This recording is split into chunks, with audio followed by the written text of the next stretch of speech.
Hello guys, LEGO Master Reviews here, and today I'll be doing a review on the LEGO Marvel set 76288 Iron Man and Iron Legion vs Hydra Soldier. This set has 135 pieces and retails for $19.99 in the US. It is obviously based off the opening scene from Avengers Age of Ultron, and this is essentially just a battle pack to get some Iron Legion bots as well as a Hydra Soldier, but you also get Iron Man included here, so obviously a named character for a battle pack isn't that great, but we'll get into that in this review. So without further ado, let's jump right on into this review. First up is Iron Man. I'm the type of guy to tell you what movie the suit is from. I could not tell you what mark of armor this is, but I know it's the suit he wears for most of Age of Ultron. He has a different one in the final battle, I believe, but as far as like that suit that he has like more towards the beginning of the movie, I think it actually looks very accurate to that. I like the leg printing a lot there as well as the toe printing. I think the torso printing also looks really nice there. It's very accurate to that suit, like even the silver detail on the side, and like the whole shaping of it just looks really great there, even the arc reactor printed on there. You also get some very nice back torso printing here with some silver detail, which looks really great, as well as some gold. And then you can see that it has the newer style Iron Man helmet. I'm not a huge fan of this one, and I think it works better for like the nanotech armors, but I still don't mind it. I actually think the like printing on the front of the helmet looks really nice there, and it's probably the best print they've done on this new mold too. So that's all very nice. I like all the detailing with like the black lines, even some printing on the side of the helmet there. And you can actually lift this up, and underneath you'll find the Tony Stark face print, the more generic one with the heads up display.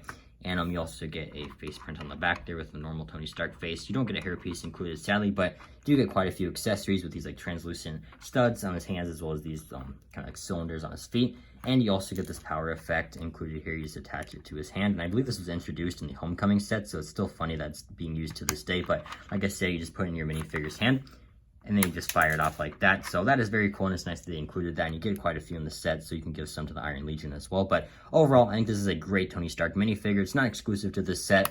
I believe he also comes in the other Age of Ultron set, but I do kind of wish that he wasn't in this set. He just would have been another Iron Legion or a Hydra Soldier, just because a named character in a battle pack really sucks, and it definitely makes like getting multiples of this set not feel like it's worth it. Next up is the Iron Legion, definitely the main selling point of this set, and they both look great here. The whole color scheme is just so clean with like the white and blue, as well as some red and like some gold. Just looks so clean. I think LEGO really nailed the look of it. You can see that they have some very nice helmet detailing. There's even like printing inside the gold there, so lots of detail put into that, but it's not the same mold as the Iron Man helmet. These ones can't lift up or anything, so I just don't really get why they didn't do that, just because I'm pretty sure they just have Iron Man helmets in blue, so don't really get that. But you can see they also have a dark blue head underneath that, so that's very nice, and I'm glad they didn't use a clear head just to like kind of keep the effect that's blue, so that's very nice. And both these minifigures are identical, but you can see that the torso printing looks phenomenal here with the Avengers logo, as well as some more detailing. Like the leg printing looks great, and the toe printing there, and you also get some back torso printing there with some very nice detailing.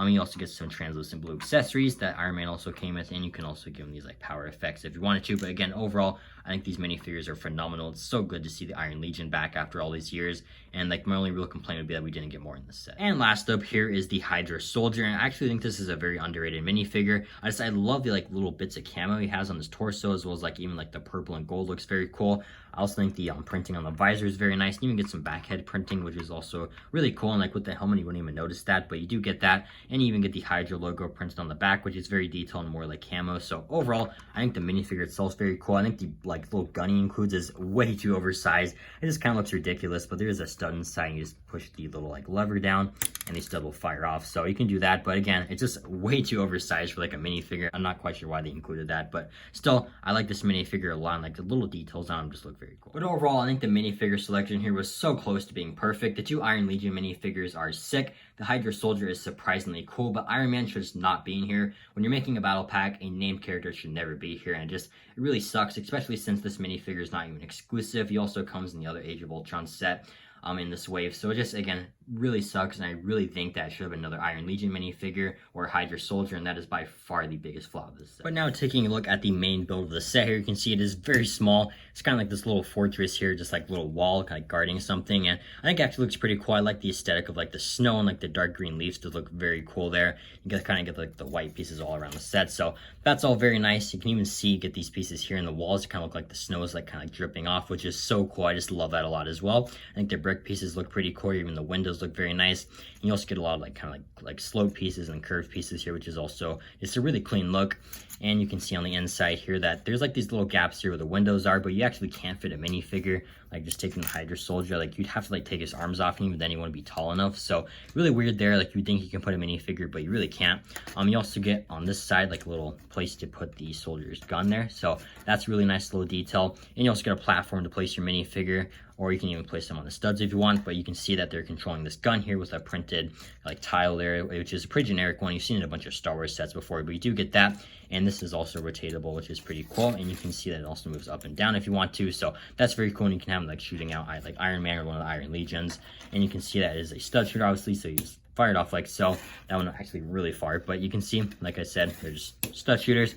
And you also get these shooters on top here, which aren't like really like supposed to have a minifigure control them, but they look very cool with like the translucent purple pieces, as well as the like pieces here kind of representing the scope, which is also really cool. And like just a really cool look. And like I said, you can do a full 360. There's even white pieces on top to kind of represent the snow as well. So overall, I think this is a very cool build. And like I said, you can also place your minifigure either on this little base here, or if you want it more secure, you can place them on the studs.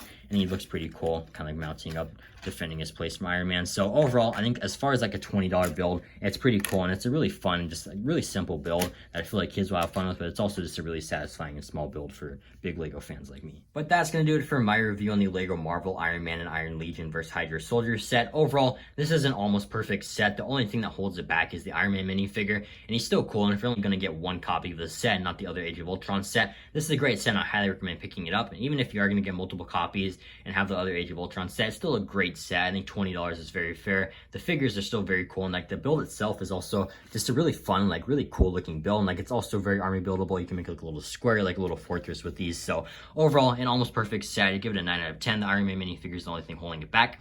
But let me know in the comments down below what you think of this set if you plan on picking it up, and I really appreciate you watching this review. Hope you enjoyed it and have an incredible day. Bye.